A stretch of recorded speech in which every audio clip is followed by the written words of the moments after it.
Now this map shows the mineral potential area for the investment. So just now I mentioned the different prospects. According to these prospects, we kept all these prospects in these maps, and this map shows the mineral potential area for the investment in future in Nepal. Mines and mineral sectors. So we have some own seeking mines and mineral sectors which needs to attract more private investment, especially for the to set up technology for precious and semi-precious stones in Nepal, because still now we have no very advanced technology for precious and semi-precious stone, especially for value enhancement. So we need value-add technology for semi-precious and precious stones for the enhancement of the quality. So, now I'm going to discuss about the legal provisions. We have Mines and Minerals Act, which is formulated, which was made in 2042, and we have Mines and Mineral Regulation 2056, 1999, and many times we have amended it. And just now, 2-3 months before, we have carried out its amendment. Now we have Mines and Minerals Regulation with 4th amendment. And generally, we have carried out this amendment for the attraction of private sectors to invest in the mineral industry. And now, similarly, we have Petroleum Act, we have Petroleum Regulation for the petroleum works, especially for the exploration, development, and promotion, and petroleum industry income tax also we have. And besides this, we have some acts and regulations which are related to the mineral exploration works, especially Environment Protection Act and Regulation, Forest Conservation Act and Regulation, Foreign Direct Investment Regulation. And Mines and Minerals Act and Regulation. In Mines and Mineral Act Regulation, there are 2 licensing procedures. One is prospective license and other is mining license. Mineral resource having quality and quantity has not yet been determined. For this case, we provide prospective license. Prospective lease area generally 0.25 square kilometer to 250 square kilometer. So initial exploration period is 2 to 4 years with the provision of extension of 2 years. In mining license, there is some provision which I have mentioned here. Mineral deposit having quality and quantity has already been established by exploration. Is categorized for mining license. And mining lease area for the mining license is 0.5 square kilometer to 25 square kilometer. And its initial period is 5 to 30 years, depending on the level of mineral ore, with the provision of an additional 1 to 10 years. Now, Mines and Mineral Act Regulation, similarly, we have other provision also. Right to access to use of land, approval of testing and analyzing the sample outside the country.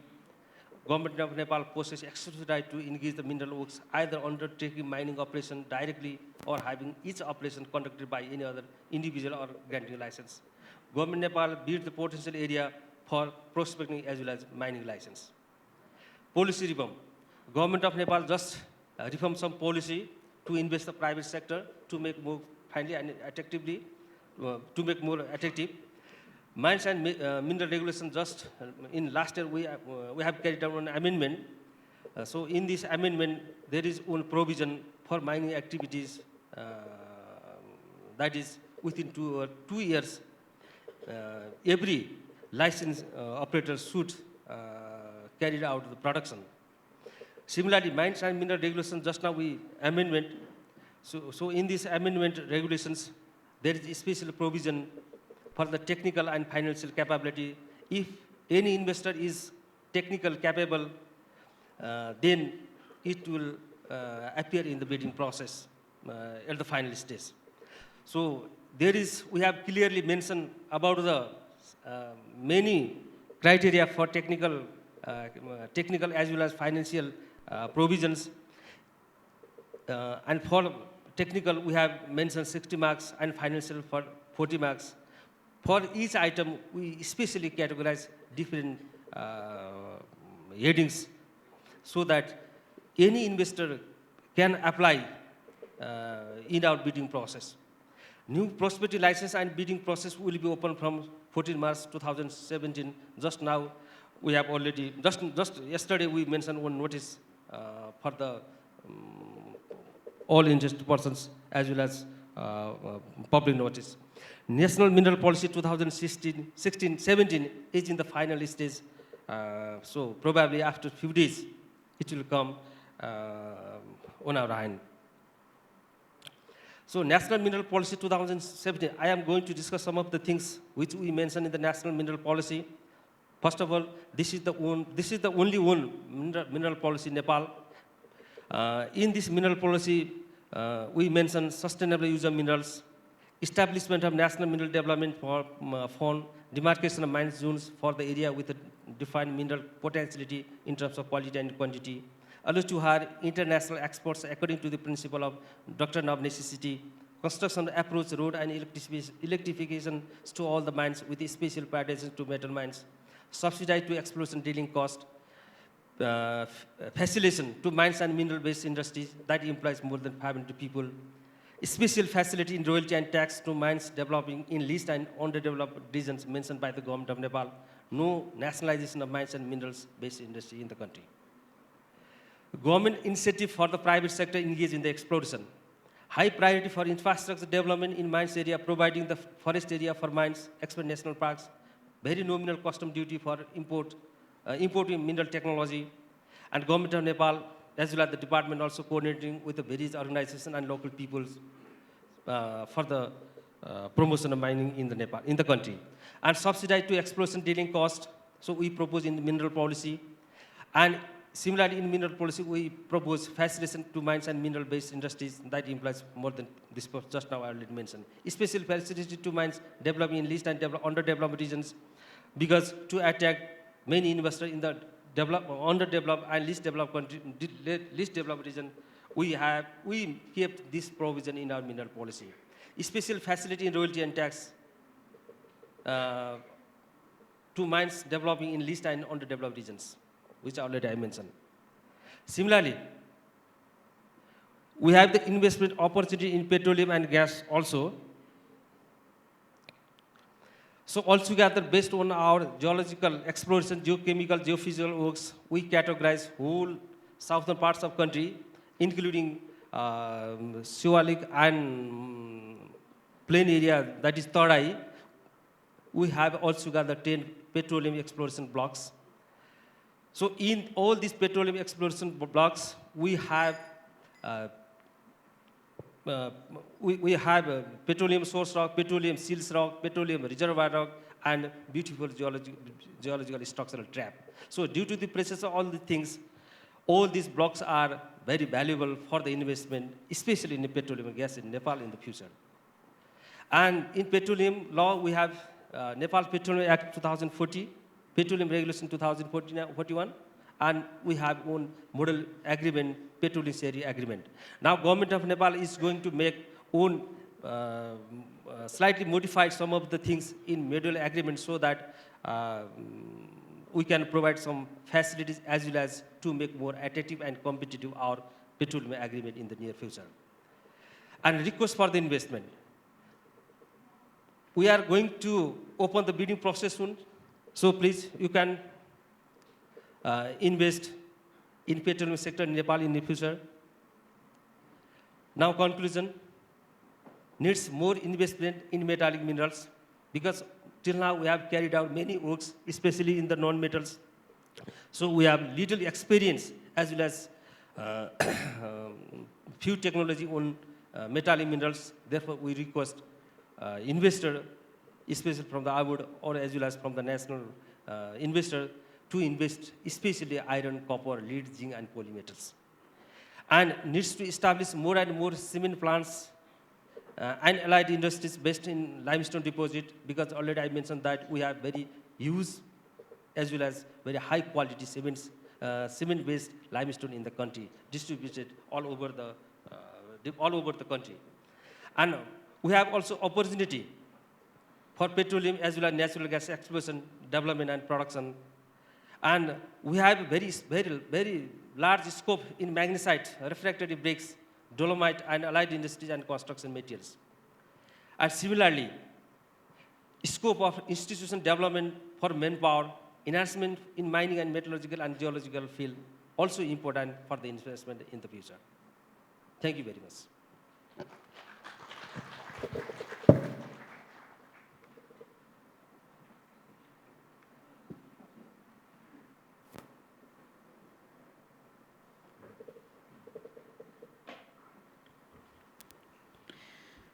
Thank you so much, Mr. Rajendra Prasad Khanal, for the presentation. Now, without further delay, I would like to welcome all the panelists on stage. Let me start off with the chairman of Rolpa Cement, Mr. Bharat Kumar. Likewise, we have director of Hongshi, Mr. Satish Kumar Moore. Senior Geologist, Professor Mr. Krishna Prasad Kafle.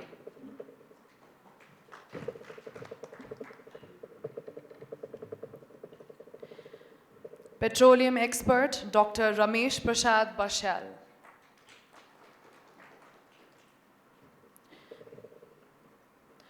Vice President, General Manager of Overseas Business, Huaxin Cement, Ms. Liu Yunxia.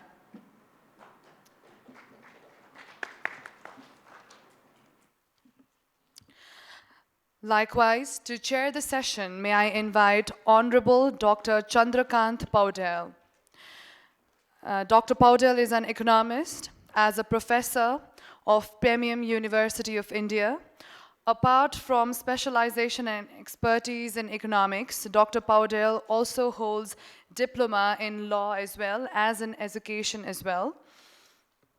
He's also the director of Hongshi Shivam Cement Company, one of the founding member of Lucky Group.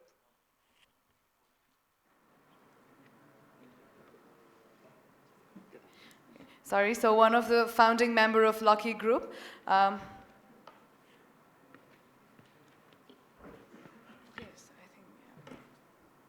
So as an expert and advisor, he has contributed in budget preparation under the Ministry of Finance in 2013 and 14. So with that, I leave the session with our session chair. Thank you.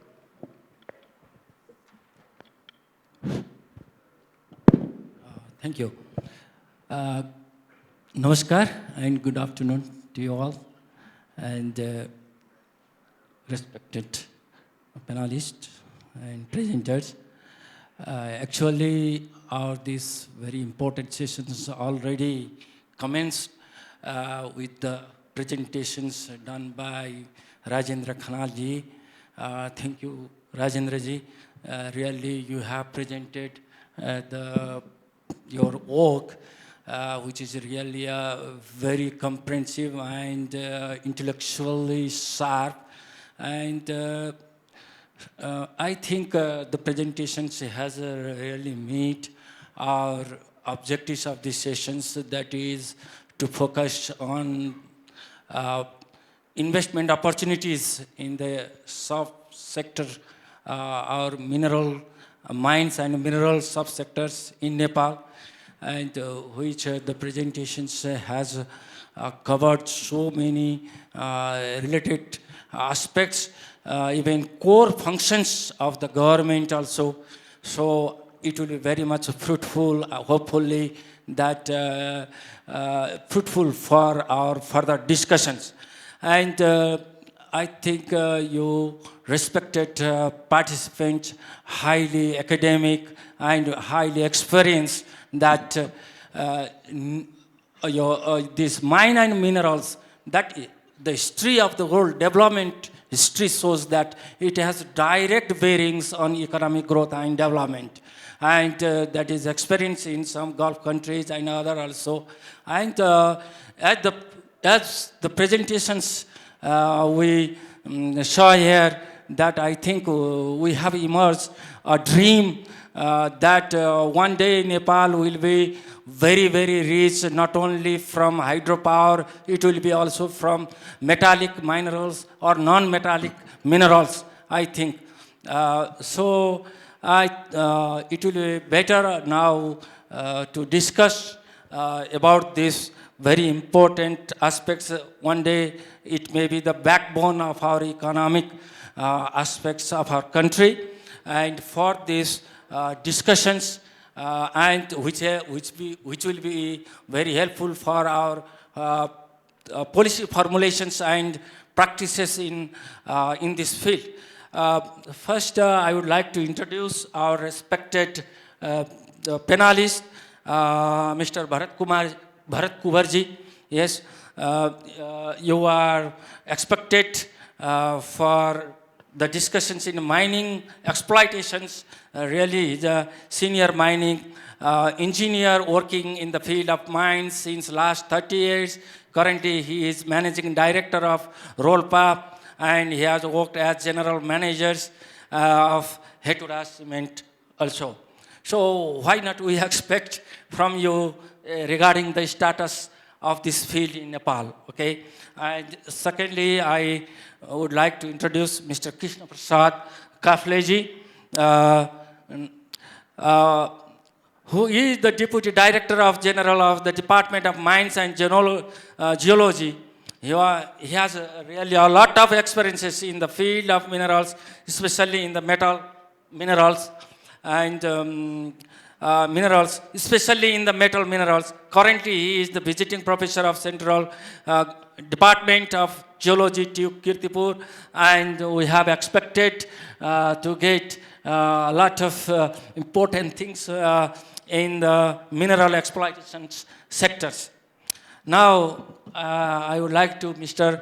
Satish more, and he is the Vice President of CNI and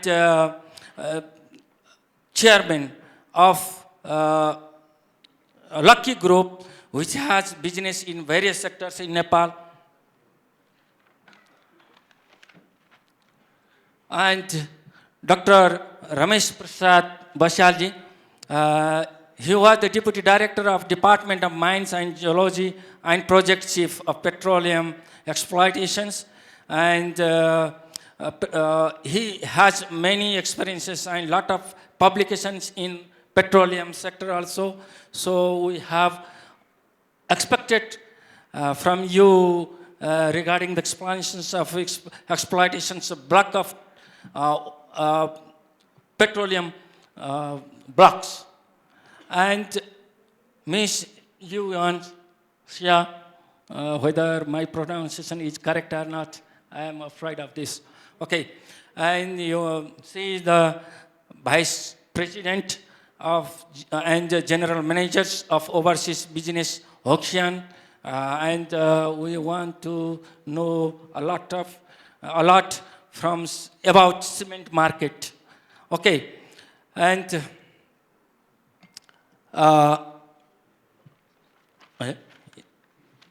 yes, and our presenter Rajendra Prasad Khanal is already introduced, so I need not to say more. Now, there is time constraint.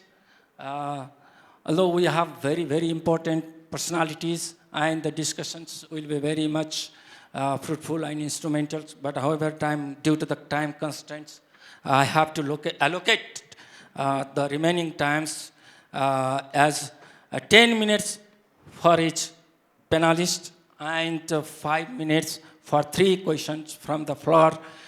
Sorry for time constraints to you, for us.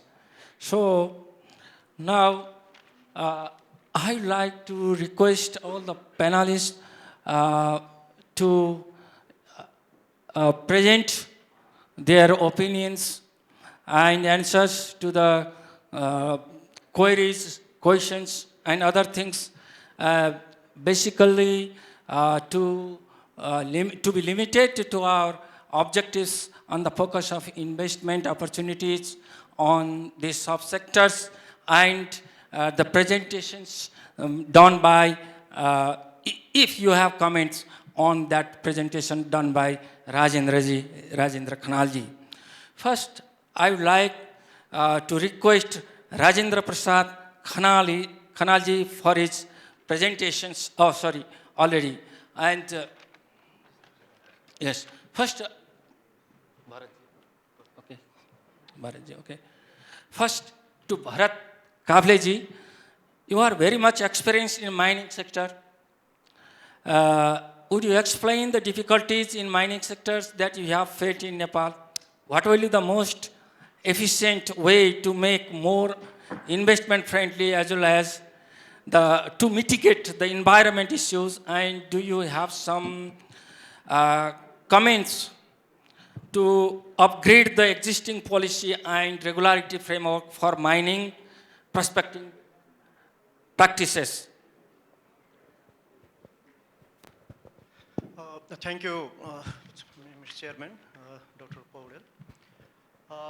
Before I start, before I go on the subject as asked by him, I would like to take you to the medieval times. Can you hear me? Many people may not go with me if I say that we had a very glorious mining history in Nepal. We required metals for utensils, or weapons, or agricultural tools, and so many things. And that was produced indigenously and also exported. And the rulers at that time had given the maximum priority to the mining sector. King Krishna Saha, who unified this country, he said that if a mineral is found in some place, even if there is a village in that place, the village must be moved and the mine should be worked out. So, and then in 1793, on Mr. William Kirkpatrick, he happened to visit Nepal, and he has written a book. That is the first book about the history and the current affairs of Nepal, first written in English, first book written in English. So he mentions that the iron of Nepal is, I quote him, is perhaps not surpassed by that of any other country. So we had the best quality iron, and then best quality copper. Copper of Nepal at that time was being sold in Calcutta at a price 1.5 times than that of European copper. But it's a rugged terrain. We had a transportation problem, so we could not compete with this commodity price which are falling as the other countries. They had a better option to cheaper transportation, or rivers also not navigable. And on the top of that, fuel wood was being used for smelting, and the forest around the mining areas, rather up to far off places from the mining area also, they got depleted. And then they were working on the surface. There is no, so almost surface, rich ores in the surface also got almost exhausted. So by the end of 19th century, this rich legacy almost came to an end. And then when Nepal opened in 1950s, we had a great scholar, great geographer, great geologist, Dr. Tony Hagen, who was here for 13 years. He trekked around 14,000 kilometers on foot.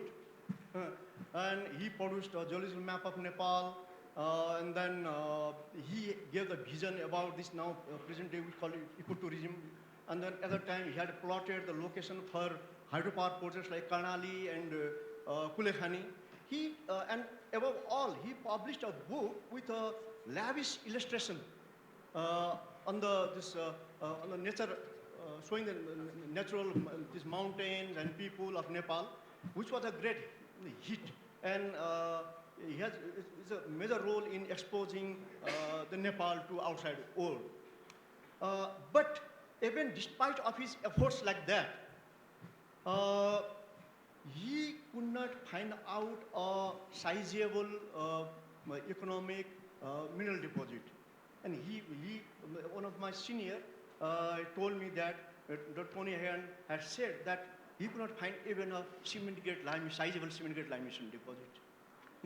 But as of today, Dr. Khanal said that we have got more than 1.5 billion ton of semi-nude limestone. That is a minimum. We in the private sector, top 3 deposit in Nepal itself has got more than 1 billion ton. So 1.5 billion ton is a conservative estimate. And then we have, in last 10 years, we had a total installed capacity in last year alone is 12,500. Sorry, may I correct you? I want this.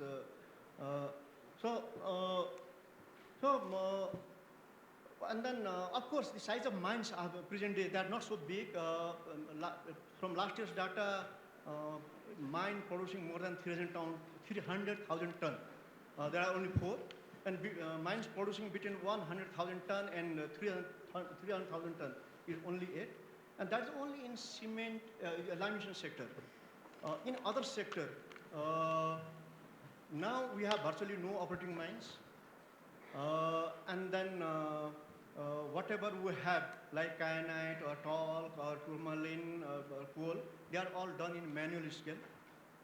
Whereas this limestone quarry, I'm talking about the present stational mining, so I'm mentioning about the equipments being involved. So equipments, they are till now like a construction equipment, like 20-ton class hydraulic excavator.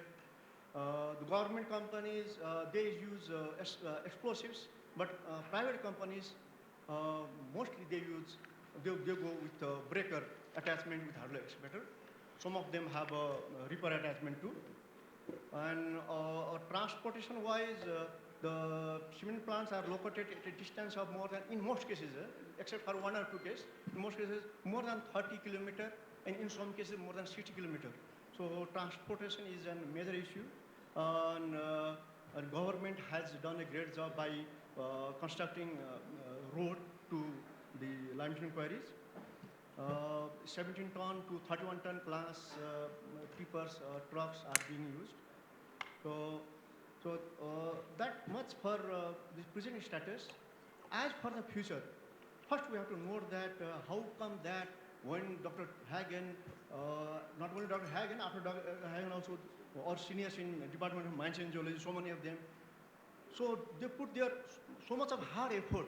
Even then, why was that this limestone was did not come to picture before? The road did it. We had a road. When we had a road penetration more and more, then these deposits could be discovered. In order to make this venture economically feasible, and then also compete with the low price commodity pricing, so road is vital.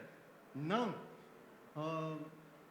this mid-mountain highway, it is under construction, and it passes through Lesser Himalaya.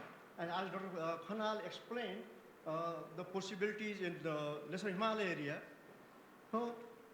it will provide easy access to many deposits. And especially, I'm more optimistic about metal deposit. So like we had like this copper deposit. If we have some technical capability, like if we could, sorry, I'll cut it short. If we could use some reliable technology to find out drilling target. So drilling is the optimum solution for finding a mining deposit.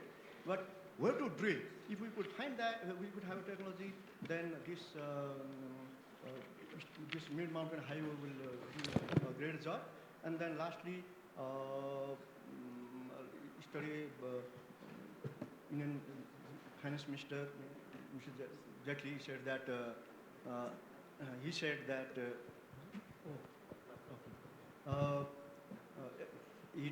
he talked about investing in rural area. Rural investment will provide, will enhance the quality of life. So these metal deposits are in rural area. So government has to play a great proactive role.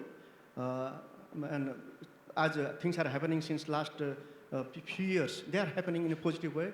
We are hopeful that it will happen. Thank you. Thank you, Bharatji, for your very comprehensive but in concise form explanations and presentation of your opinion. And again, thank you for recalling our glorious history also and presentations of our mines and minerals current situation also. So thank you very much. Now I would like to request Mr. Krishna Prasad Kafle ji, who is also very experienced personality. And Kafle ji, you have also long experience in the Department of Mines and Geology on the basis of your experience in the field of geoscience, mineral exploitations and promotions. Do you think do you have any suggestions to solve the problems and organization structures to cope the challenges of Department of Mines and Geology? Thank you.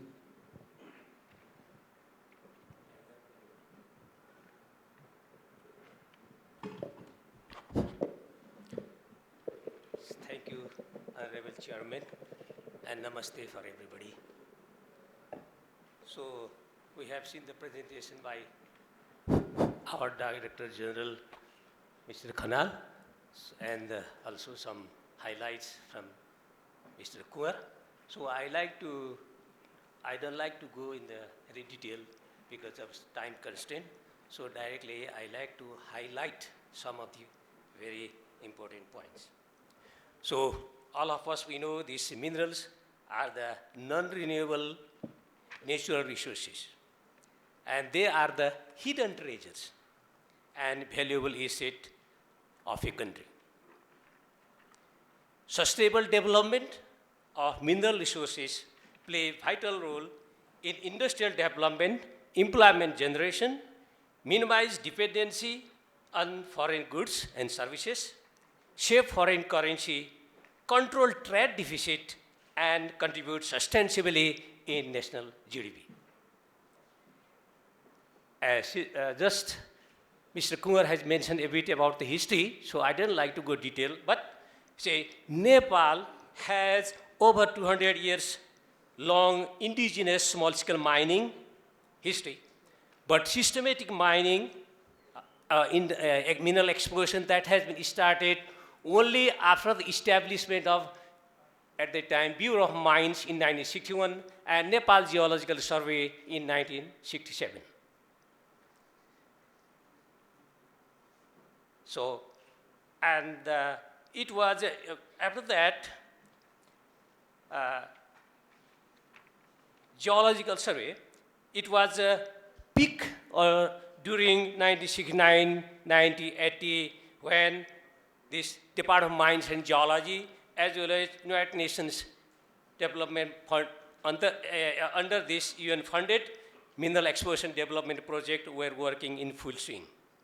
So all these works, starting from the beginning, were successful to delineate 66 mineral commodities in different parts of the country and categorize them as economic, sub-economic, and non-economic deposits. Similar investigation continued by the same department, and as we have seen, so many deposits has been added in our knowledge. So according to Department's mines records, we have seen is about over 600 public private investors were shown their interest and took about 599 prospecting license and 102 for the 27 minerals commodities and 122 mineral licenses to exploit the mineral, 15 mineral commodities. Regarding this investment opportunity, I like to highlight some points. There is a high demand of iron ore, gypsum, magnesite, base metals, precious metal, phosphorite, gemstone, coal, and construction material in the country. investment of these potential minerals resources highly rewarding, because some are like this limestones. We say limestone deposit here. We have 1.5 billion ton of limestone, but we don't have gypsum. Without gypsum, how we produce Portland cement? So we have to stress or given more time for exploration in looking for gypsum, like in the potential area in the thesis sediments, as he has shown it, mainly the Manang, Mustang, and Rolpa area. Similarly, in addition to the 1.5 billion tons limestone, we have also 180 million tons of high-grade magnesite, and about estimated just 5 billion tons of dolomites, which have more than 30 this primary industrial usage. Over 200 million tons of deposits, iron deposits, these are the largest one so far recorded in Nepal. Similarly, we have some phosphorite deposits, which is basic material for production of fertilizer. We don't have any single fertilizer plants, so we can use this fertilizer and the magnesite to make magnesium phosphate as a fertilizer. Right? We have both deposits with us. Only we need investment from you people. Similarly, this promotion of gem industries based on the available precious and semi-precious metals, as he has mentioned, they are highly promising for investment. Exploration and mining of decorative stones and diamond stone like marble and these granites. I have just heard that about marble and granites of 2.5 billion rupees that comes every year in Nepal. So, but you are not. So this is how we can utilize our resources, because we have these deposits.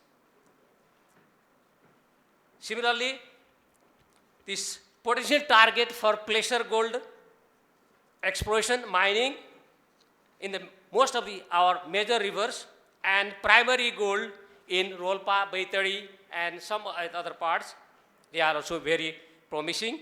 So it's quite encouraging for the investments.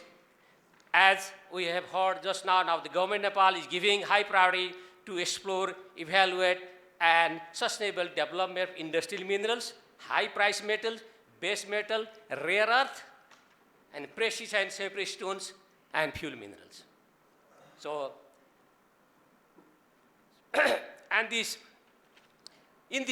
all these private or public-private sectors, as well as the potential national and international investors are requested to invest in these projects. So regarding the GL, as our chairman give me to say something about the challenge of departments of mines and geology. As we know, there are insufficiency of well-trained geologists, mining engineers, and subordinate technical manpower, and lack of modern equipments in the laboratories to continue extensive exploration activities in different parts of Nepal. Similarly, we don't have any this is because of lack of regional and district level office to undertake extreme and systematic mineral exploration, provide fast services to the public for giving license, etc. All this. So regular monitoring, field supervision, and mines are because of this lacking because of manpower. And inadequate annual budget. Less emphasis was given to mineral exploration, mining, and promotion of mineral-based industries, and government Nepal never put them under the national priority. But according to the new policy, the government Nepal is committed, as we have seen, we have heard from all the three chief political party leaders that they will give. Now regarding how we can overcome the challenges.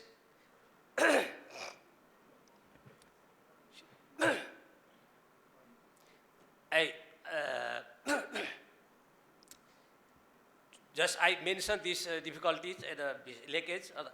To overcome these challenges, Department of Mines and Geology must employ necessary manpower, upgrade laboratories and library, create better working environment in the office, laboratory, and in the field. Establish regional and district level offices, and then include mineral exploration, mining, and promotion of mineral-based industries under the national priority program of the government.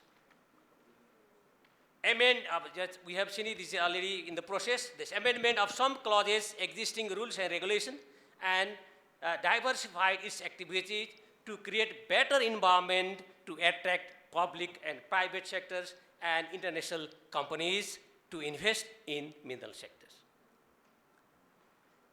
The newly formulated mineral policies and strategies for sustainable development of mineral resources must be a bit liberal and investment friendly.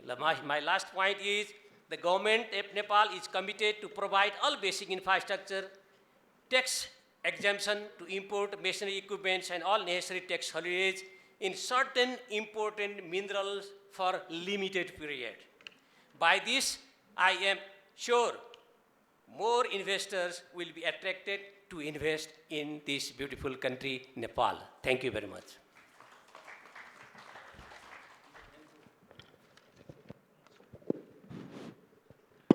Thank you, Krishna Kafle ji, for your very thoughtful and very important suggestions given to us. And now, I would like to request Mr. Satish Moore. Satish Moore, who is also involved in Hongshi Shivam cement, which is one of the largest cement industry which is going to set up in the country. As someone who is involved in this sector, please could you briefly explain investors' experiences in this field of mining industries in Nepal, and please also mention the challenges as well as opportunities in this field, particularly cement. Okay, thank you. Thank you, Dr. Chandra Poudel ji. Panelists, dignitaries, foreign investors, good afternoon. I had given the task for the investment opportunities and in terms of Hongshi Shivam. So first of all, I would like to say that yesterday was the historic day and it's a golden day where the three major parties has committed and challenged, they had accepted the economic drive and they all are agree on that economic path. So it's a really great day for the country. And we should appreciate it and we should see how we can get the opportunity to further investment in Nepal. Let me tell you very frankly, as an investor in Nepal from the Hongshi Shivam, where we have a major partner from China, in 2015, September, we had get the approval. And with the help of IBM, with the help of the ministry, with the help of departments, all related departments, now we had get almost all the clearance and we had already started the civil. Almost we are in a position to start the civil work. And if everything goes smooth, I believe we can get the production on early 2018, that is maybe April or May. That is our plan. So what I want to share with you all, that Nepal is a really immense of opportunity where we can have a investment. And Nepal have the five core sectors where we should be a priority sectors like hydro, mines, minerals, education, health, and of course, the tourism, where the five sectors are there. But especially I have to told about mines and minerals, so I will be strict on that only. But since I'm the vice president of CNI, so I just want to touch up the whole, the five priority sectors. So why I told you about that. As I have already told you that a lot of facilities Nepal government has given for this infrastructure project like cement, they are giving us the road access to the mines, also the electricity powerhouse by the government of Nepal, generation by the power of government of Nepal by their own accounts. And same time, I just want to tell to the government through our chairperson, Chairman Dr. Poudel, that still we have some, if we can make a priority sector of these industries, like hydro, like, tourism or mine-based industry. There are 4-5 agendas, so 4-5 areas where we can, if we can make a simplify, we can get a better options and investment from the foreign countries. Number one, what I want to tell you at the moment is the EIA process. We have, for the mega projects, we have a IBN. Let me put like this way, that we have to make a IBN for the mega project as an independent and full authorities, so that one window facility, one window we can go ahead. And again, we should not go to department or industry to industry. The only IBN can handle that, and he can give the permission. That will be more ideal. If that is my personal, what I am saying, thinking on that. Number two, the FDI is coming in Nepal. Again, in the first session, before session, there was the banking and financial sector where I raised this question. The FDI is coming in Nepal, but the exchange currency risk is very high in Nepal. So how we can mitigate that? Either Nepal Trust Bank, they can make some policies about that. So it will be easy for any foreign investor, or if we get any loan from the foreign countries in Nepal, that will be also helpful to us. So that type of thing also we can produce. And the governor has told me that due to the time span, he cannot reply me on this question, but he says that later on I will do it, and how we can address that, definitely we would like to do. Number three, the foreign investors are getting the approval, but after generating the profit from that project, they are not allowed at the moment, they are not allowed for reinvestment in Nepal. Whereas I had told that anywhere in the world, if an investor is coming to any country and they are getting the profit from that project, they can reinvest in that country also. Whereas in Nepal, it is not, at the moment, it's not there. So through the chairperson, I just want to tell to the government of Nepal also that if we can facilitate this, it will be good for the country. And at the same time, if we are getting the FDI in the country, although there in the last session, yesterday, there was told by the government authorities that we are going to relaxation on visas. So let this also, we have to finalize it soonest, so the FDIs can be more easily come to Nepal.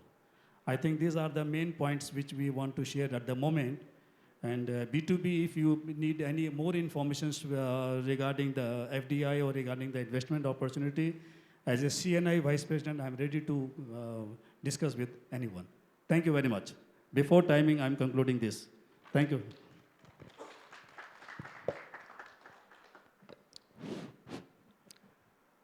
Thank you, Satish Morji.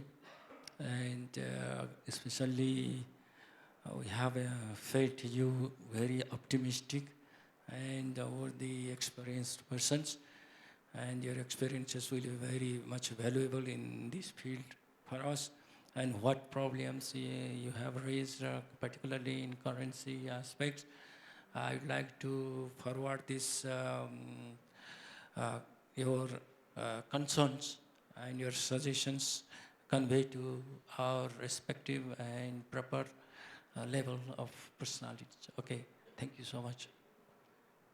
Now, I would like to request Dr. Ramesh Prasad Bashyal ji, Dr. Ramesh Prasad Bashyal ji.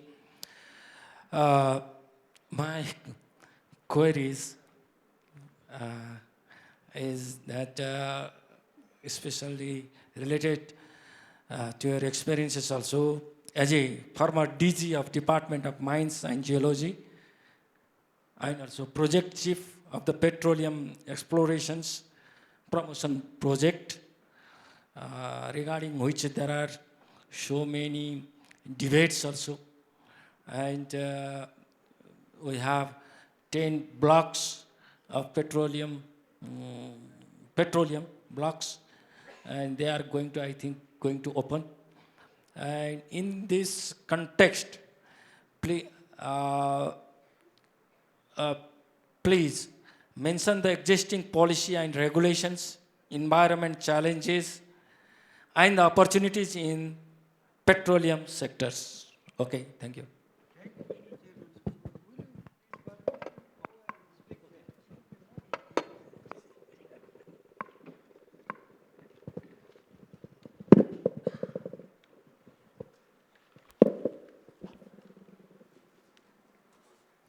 Mr. Chairman, ladies and gentlemen, now I have to make some comment on the natural petroleum and natural gas in Nepal, which is also a mineral, but it is not like the metallic or non-metallic minerals. And especially the metallic and non-metallic metals, at least you can see it in 2 dimensions with the thickness and the extension, then you have to go to the depth. But in the case of petroleum natural gas, that our Director General has shown the 10 blocks in the south of country, and in that, to see whether there is a petroleum or gas or not, then we have to go some 3.5 to 4 kilometers down to find out.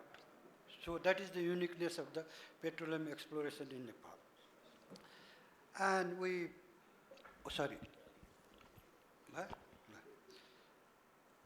now it is since 35 years that we started, somewhere in 1985, we started the petroleum exploration in Nepal in the Department of Mines and Geology. And it was firmly believed on the geological data and the ground that say for example, if you go to the west, the Patwar Basin in the Pakistan, and then we come to the Ganga Basin where we are situated in the middle part, and then we go to the Assam belt. And this Assam belt and Patwar Basin in Pakistan and Assam in India, they are the petroleum and gas producing areas. And we have exactly the same similar geological setup from Patwar Basin to Assam and in the Ganga Basin also. And there are some indication across the border to the south also, in India also, some indication of gas.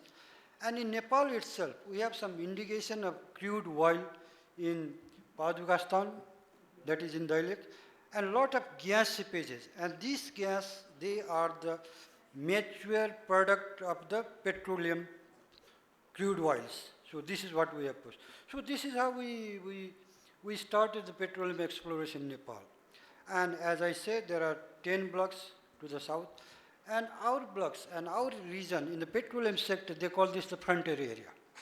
Frontier area is an area, it is not only the geological that we are on the frontier part of the Himalayas. It is the frontier area because there is no direct indication, the direct discovery of the petroleum and gas in that region.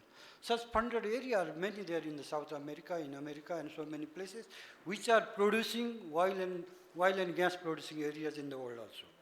So, in this frontier area, we have to then see the seepage and all these things. Then we created from 1980, then we created the vast geological data. We have aeromagnetic data, aerogravity data, geological data, geochemical data, of course geological data. On the basis of geological data, that is the first thing the investor or the petroleum company will see. Then of course the other factors are there also, okay? So with this data, then when we finish this thing, then we have a bidding round, and generally there is bidding round. And somewhere in 1986, then we have the multinational Royal Dutch Shell Company with Triton Energy from America. They took the block number 10, which we called Viratnagar block. So each block is nearly 5,000 square kilometer from east to west, the 10 block. It is the easternmost block. Then they took this and they promised to work for 4 years, and they spent nearly $18 million during this 4th year, and they have drilled a hole which went up to 3,520 meter deep. So now I will come to the drilling point later on. So presently there are no license holders. That means all our 10 blocks are open to the investors. And of course, after that also, after the sale, then we have the other companies also who came to Nepal and they to explore, and they have also done similar work. So all these data are now as a database in the Department of Mines and Geology, and there is a special unit in the Department of Mines and Geology, Petroleum Exploration Promotion Project, PEPP, okay? And we look after each and everything of the petroleum companies or the investor, and according to the Petroleum Act and regulation, we have made this something like a one-window shopping. So you will go to the Petroleum Exploration Promotion Project, and then you will not go to any other department or ministry for any kind of inquiries or any kind of decision or any kinds of these things. So I would just like to say that the exploration cost is very quite heavy in the petroleum sector. I remember that time when we had this seismic survey, which is quite necessary to find out the traps or the structures of the petroleum. And it used to cost 4,500 kilometers in the Tarai region and nearly 7,000 kilometers in the Shivalik belt. And the typical hole that time in somewhere in 90, it will cost 8 million up to the 300 or 350. So actually still to make our this acreage, we call this acreage, the petroleum area, to make it more attractive, we should still do some stratigraphic drilling. I think the Department of Mines and Geology, they are thinking about to have some stratigraphic drilling up to 4 kilometers down. Now I should say some of the petroleum legislative framework, what we have developed in the 1980s and the regulation in 1985, they are amended already so many times, and we have made this very attractive to the international petroleum companies with all the fiscal incentives and so many other things. And among that one thing I would like to mention, that no, it is just a question of 65 or 70 million dollars just to work for 4 years, the first exploration period in Nepal, somewhere in 94 like that. Then we have made a seismic option. The seismic option is that a company can come and they will do the seismic survey. If they see very attractive traps and structure, then they will go for the drilling. Drilling is very costly. And another thing, we generally afford 2 blocks generally to the companies, and if they are working in one company and they don't find anything and they find something in another exploration block, then we can allow them to recover this cost to these blocks also where there is reproduction, and that is called no ring fencing. So these things has been incorporated in the petroleum regulation and agreement, and I think that recently the department has initiated a fourth amendment to this regulation, petroleum regulation.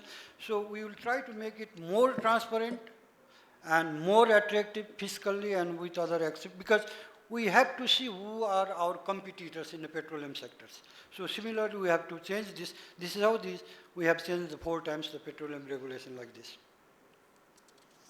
So I think in the conclusion, I will just like to say that considering all the legislative aspect, petroleum sharing contract that we have, it is one of the best, and it has been adopted in many other developing countries also. I remember it was in Mongolia, after this place, the same type of petroleum sharing contract has been adopted there also. And this is very attractive, and the geological data is very good. Of course, we know exactly the petroleum sector is a very risk, and we invite the international petroleum company, and of course we are opening the bid soon, so and there is the option of seismic option and no ring fencings and no taxes and no duties, and all these things are there according to the international practice in the petroleum sector. So I would like to invite all the investors and international petroleum companies to come and invest in Nepal. Thank you very much.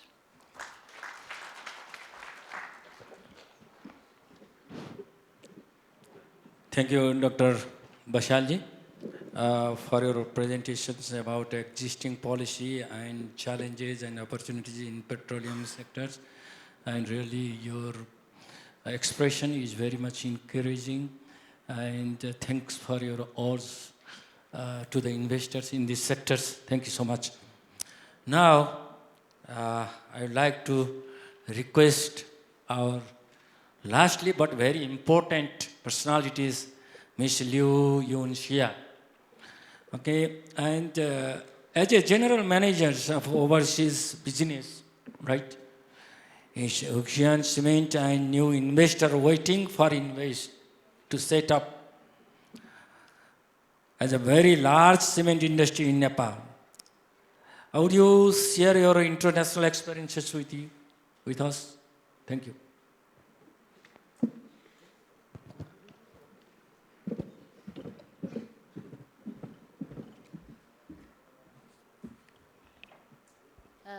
Honorable Dr. Poudel, Mr. Khanal, distinguished panelist, foreign investor, good afternoon. It's my great honor to participate in this session. I would like to share some experience when Huaxin do overseas business. Huaxin Cement is a large and leading cement group in China, integrated with ready-mix, aggregate, equipment manufacture, and environment business, with total cement capacity over 100 million tons per year. Since 2011, we have started our overseas business strategy and operating 3 modern cement plants in Tajikistan and Cambodia. So I would like to share my experience here. I think the most first important things is transfer most advanced technology to the investment country and set up a benchmark for the countries. Huaxin has the know-how and technology. We have successfully brought the concept to our investment country, such as Tajikistan and Cambodia. In 2011, Huaxin entered Tajikistan. The concept we hold is to build a highest level factory and utilize the leading technology so as to establish the world-class benchmark for them. The most advanced and energy-saving vertical mill, no-pressure preheating system, high-lead emission standard, and best economic control system has been introduced to build a 1.2 million ton cement line, which promotes the local cement manufacture level to the world level immediately. Tajikistan President Mr. Rahman highly praised Huaxin has built a sterling plant for Tajikistan. We also duplicate the same story in Cambodia. The plant has completely renewed the image of the outdated cement for the local government and the people. The tidiness, the green, the brightness, the beauty, and everything in good order make it a garden-style plant. Secondly, lead the industry development and establish good industry structure and standards for the investment country. As long to all, a healthy national industry determines the sustainability and the height of developed country in future.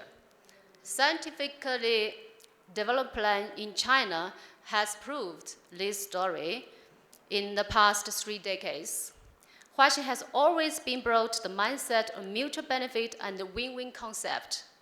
In both Tajikistan and Cambodia, Huaxin has introduced international common quality testing system and donated cement testing facilities, formulating testing standard to build material industry and promoting and upgrading of the industry. As a consequence, the overall energy consumption and pollution of industry has reduced significantly. Environment has improved. The lifetime of the building and the resistance to earthquake has enhanced. Moreover, a considerable amount of foreign currency has respectively saved and tax created due to the replacement of imports. The local economy has been strongly boosted. Thirdly, value CSR, harmony, common prosperity, responsibility is our investment philosophy.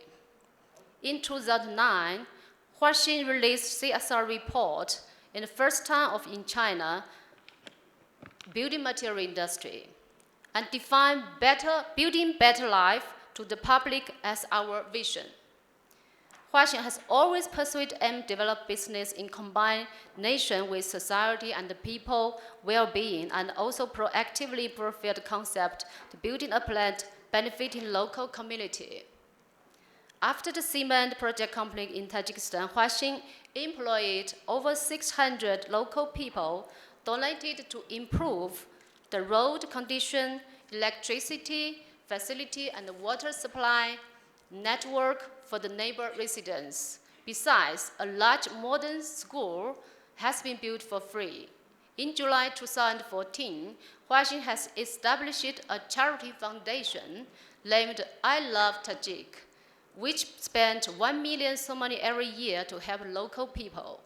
In 2006, Huaxin also published CR's report in Tajik and announced 5 million program with the purpose to make further contribution to poverty reduction and education improvement. In Cambodia, Huaxin has also actively practiced the social responsibility and received highly compliment from Premier Minister Hongshi. The plant has set up a volunteer organization to provide help and support to residents. In 2016, Huaxin created student scholarship and aid program to support 4 schools nearby the plant every year. Consequently, Premier Minister Hongshi met the representative of our plant and spoke highly, praised our contribution made by Huaxin to the charity of Cambodia. Finally, train modern industry workers and promote cultural integration. Talent is future for the country and cornerstone for national development. Huaxin always value talent as fundamental element for business development and help train excellent industry worker. In 2012, over 80 Tajik young people has been sent to China for 6 to 9 months training program. When they came back to their country, they become key employee and Cs of the local industry.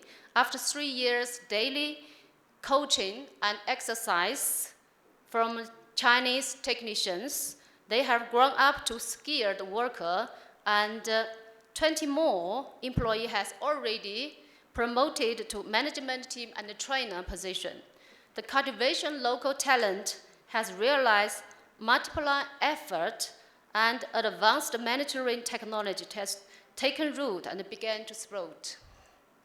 Meanwhile, Huaxin has launched a serious cultural activity to integrate into local communities, including sport games, celebrate tradition festival with local residents, and teaching the language, training in local school.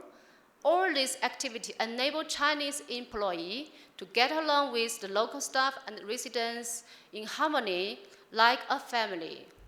Furthermore, promoting the cultural integration between China and the investment country. As an enterprise with 100 years history in China, Huaxin has built reliable and respectable image outside of China through serious initiative and action. One Belt, One Road strategy of China has produced new opportunity for development of Nepal, and China-Nepal bilateral relation is hopefully in new phase. At present, Huaxin is working on a development and 3,000 TPT cement production line. I believe this project will be open soon under the support and the help of the Nepal government. We believe and we promise we'll make big contribution for the beautiful Nepal and our friendly people. Thank you very much.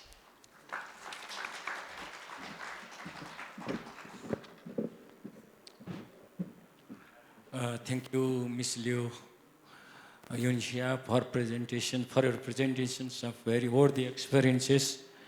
And I think these are very much, these will be very much instrumental for us if we apply this, and we have a great eager to see your successful project here also. Okay, first, we are very much grateful to have the presence of our Honorable Minister, and we would like to have your very, any delivery of your speech, okay? Okay, okay. So now we have 5 minutes for the floor to put forward their queries.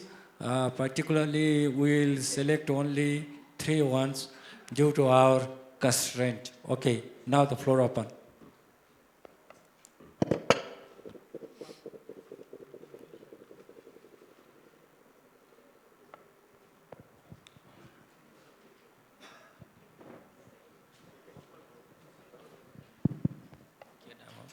Yes, okay.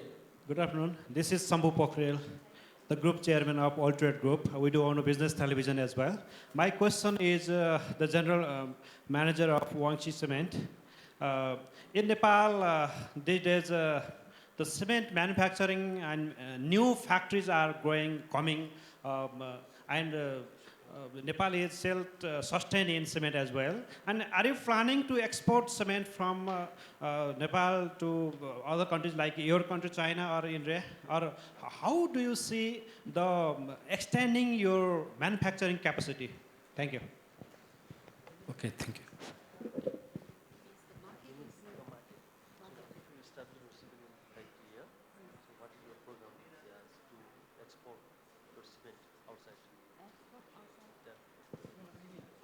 Consumption in Nepal is sufficient, then are you planning to export market to India, to China? Yeah, understand.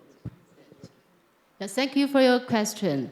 Yeah, right now we already make deep research for the Nepal cement market.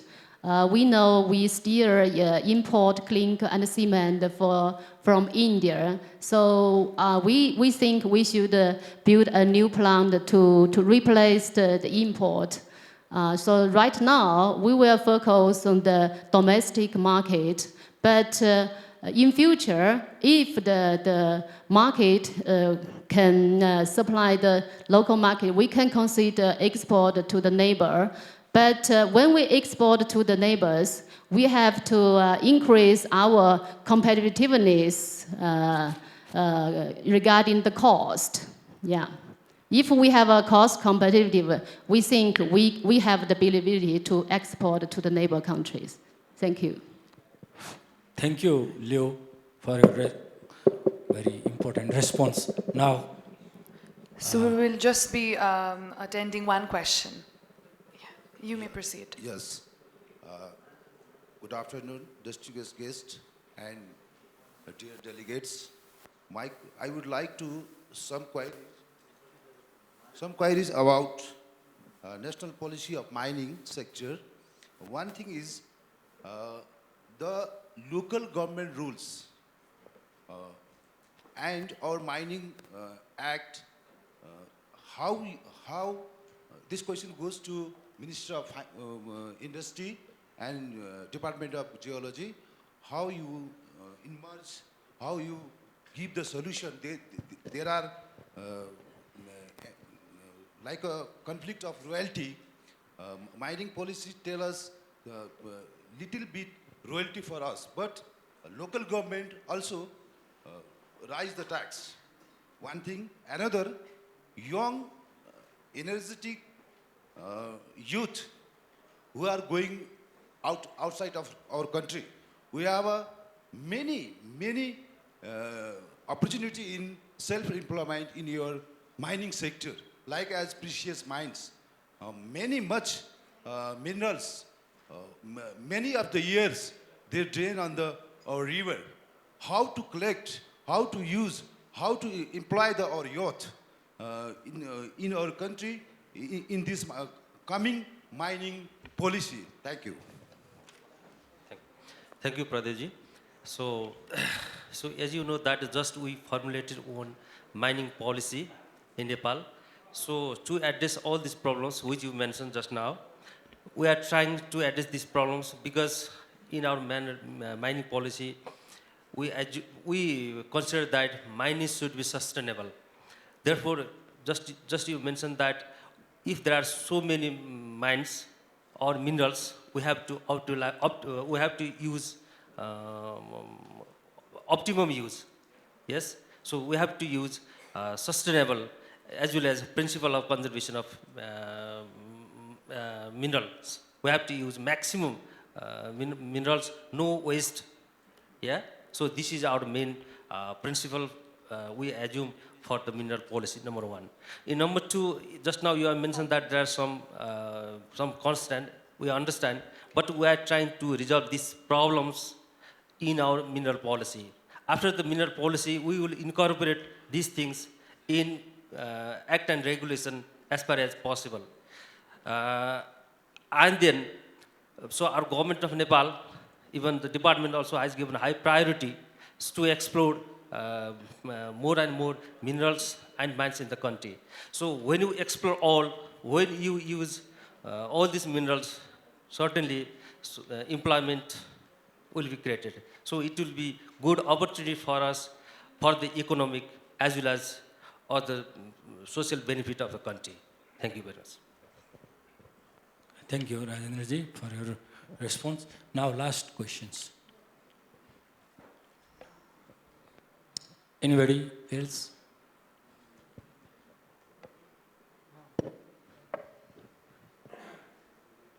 I am Madhu Betwal, working currently in IVN. You have presented regarding your policy to provide site after bidding. But you have proposed to provide weightage, QCBS system is to be followed as per your presentation. But my proposal is, let us select the first qualified developers or proponent, and then who offers more financial to the bidders, selected bidders, technically qualified bidders who offers more to the government may be selected or offer the site. Thank you. Yes, thank you very much. Because just now we amended our mines and mineral regulations. So we, so for the selection of any licensing company, we have used the same procedure. If companies or bidders is competent, or if they can pass in technical proposals, then we will open financial proposals. So to select the company, ultimately we will add technical rating as well as financial rating. So by these points, which company get the maximum numbers, this will be the final successful bidders. So we also propose the same things as you mentioned. Thank you very much.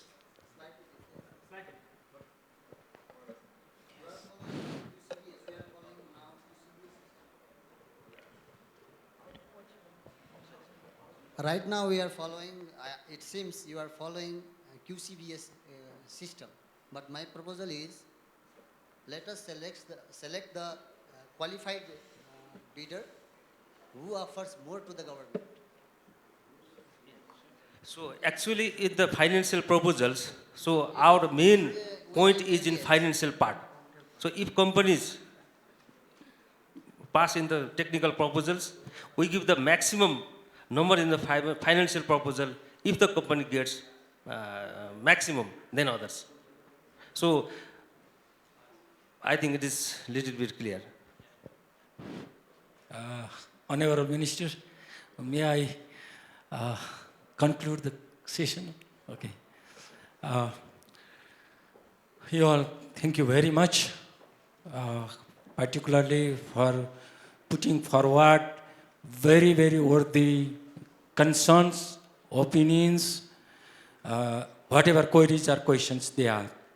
I think they are considered as the suggestions and recommendations for our concerning departments, ministry, and just, personalities or as high officials, and they will, hopefully they will address these opinions while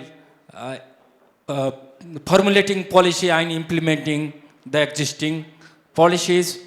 And I think the session is really very encouraging in the area of investment on mine and mineral subsectors. The 14th plan that is existing right now has given high priority in industry, including mines and minerals, and it is the first strategy and strong strategy as the 14th plan considers. And in this way, our 14th plan has expected about 20 billion rupees investment in these sectors. And as an economist, I would like to consider a phenomena that in these sectors, there is 7.4 I-core values. That is, if we spend 7.4 rupees, 7 rupees 4 paisa in this sector, then we'll get return 1 rupee. That is very reasonable. And there is much more higher in other sectors. So that this situation, this phenomena is very much attractive for the investors in these sectors. I think so that it will be very bright futures for the investors on these sectors. And the other thing is that now our ministers of industry, Navin Raj Joshi, has a very good team and have made very good efforts and attractive. For example, this summit also. So we have good team, but only we have no investment. So we welcome the investment in these sectors and assure your very bright future in these sectors because of mainly massive potential in these sectors, and we have very much good infrastructures also, electricity and road connections, and just only we have lack of know-how and say some extent technology also, but mainly investment. If you have the willpower and adventures, little adventures in these sectors, then I think you will be successful. Our best wishes for our investors. With this, I would like to conclude this session. Thank you so much. Thank you.